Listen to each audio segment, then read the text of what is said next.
Hi, my name is Louis Rossman. I am the Executive Director and President of Repair Preservation Group and Repair Preservation Group Action Fund.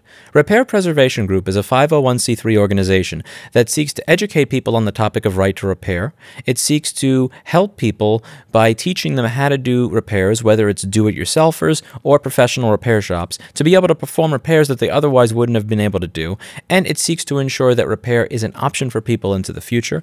We also seek to help by setting some basic best practices and guidelines that help you to perform successful repairs, whether you are a professional repair shop or just doing repairs for friends and family members. Repair Preservation Group Action Fund is a separate entity, which is a 501c4. That entity is intended purpose is political lobbying, looking to push forward right to repair bills in states where right to repair legislation is currently being heard. And what we're doing there is we are hiring lobbyists in these particular states and strategizing so that we may educate legislators and hopefully get a favorable result in getting right to repair legislation passed. When I started in this business about 12 years ago, there was this idea that if you teach other people how to do a particular repair that you know how to do, that you're going to lose business, that you're going to lose out on making money, and that this is going to be bad for you and your ability to feed yourself and your family. And I always had the exact opposite idea. From the very beginning, I shared all the information that I found on parts, on how to do specific repairs, on what the tricky things were, so that more people would be able to do more repairs than they would have done if this information was held private. I always believe in open sharing of this type of information because it's the open sharing of this type of information that would have made me more successful in the beginning.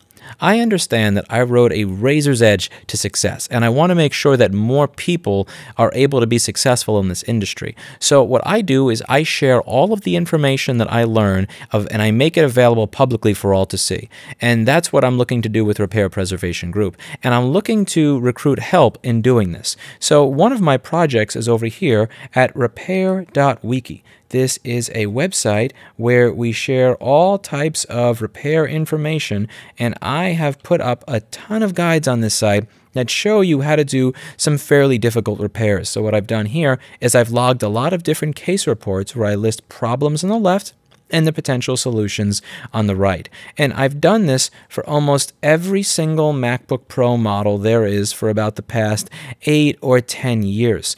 And I've listed in here just about everything that we've learned in all the years that we've been doing this for these particular devices. You can also find other guides on repair.wiki. For instance, I put up this guide on visual inspection because many times people will think they're done with the repair, but it can come back for warranty if the motherboard still has signs of corrosion. So I try to teach people how to tell that this is something that's good and this is something that needs to be addressed. And I try to teach people how to be able to tell whether a board is fit to go back to a customer, but I also try to teach people how to tell where the corrosion is so that they can complete a successful repair.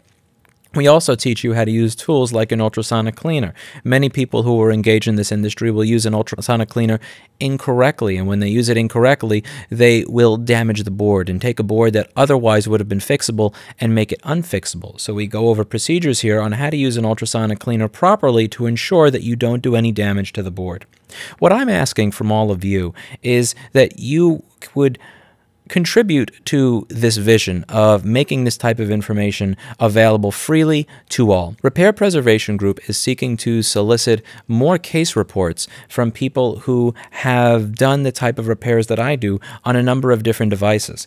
And for devices that are in high demand for repair services, if you are qualified to do these types of advanced repairs and you have case reports that you can contribute, Repair Preservation Group is prepared to financially compensate you for submitting quality case reports to repair.wiki. Please do reach out to me at contact@fighttorepair.org. That's contact@fighttorepair.org if you would like to be a part of what we're doing here.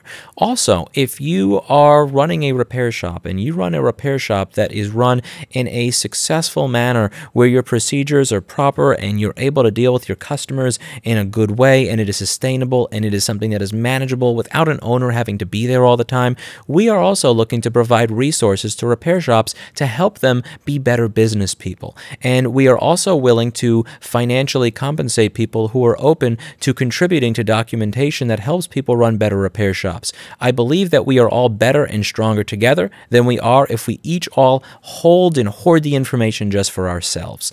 I have been sharing this type of information freely for over 10 years. And for over 10 years, people have said, if you share information on how to do the repairs and you teach people all these little tricks, then you will go out of business. And in the time that people have been saying that, I've gone from being by myself, working in my apartment, to having a repair shop with 14 employees, and still growing. And I strongly believe that if everybody in this industry were to share this type of information, we would all be able to offer more repairs to our customers, and our customers would be better served. Because when a customer goes to a repair shop and the repair shop doesn't know how to complete the repair, or that doesn't know if there's a critical flaw or a signature fault with this device, and they hear, "No, I'm sorry, I can't help you," that customer thinks less of repair. But that also makes it more likely that the customer will go back to the manufacturer and buy another one rather than have it repaired. And our mission at Repair Preservation Group is exactly what's in the title of this organization. We wish to preserve the craft of repair, which means making it more open and more accessible to more people,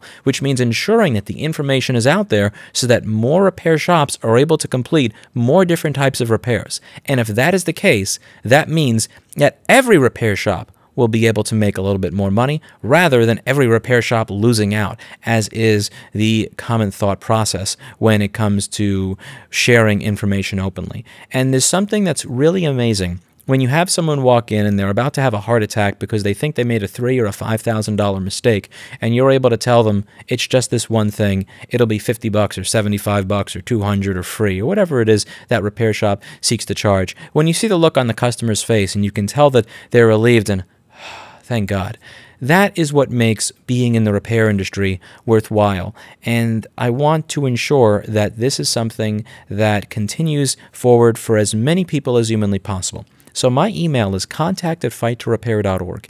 And if you believe that you are able to contribute in a meaningful way to this, or that you know people who are at the top of their repair field that can be able to contribute case reports in a meaningful way to this project for devices where there is high demand for repair, please do reach out to me. Again, we are in a position to be able to financially compensate you for your work and your time, and we seek to do so.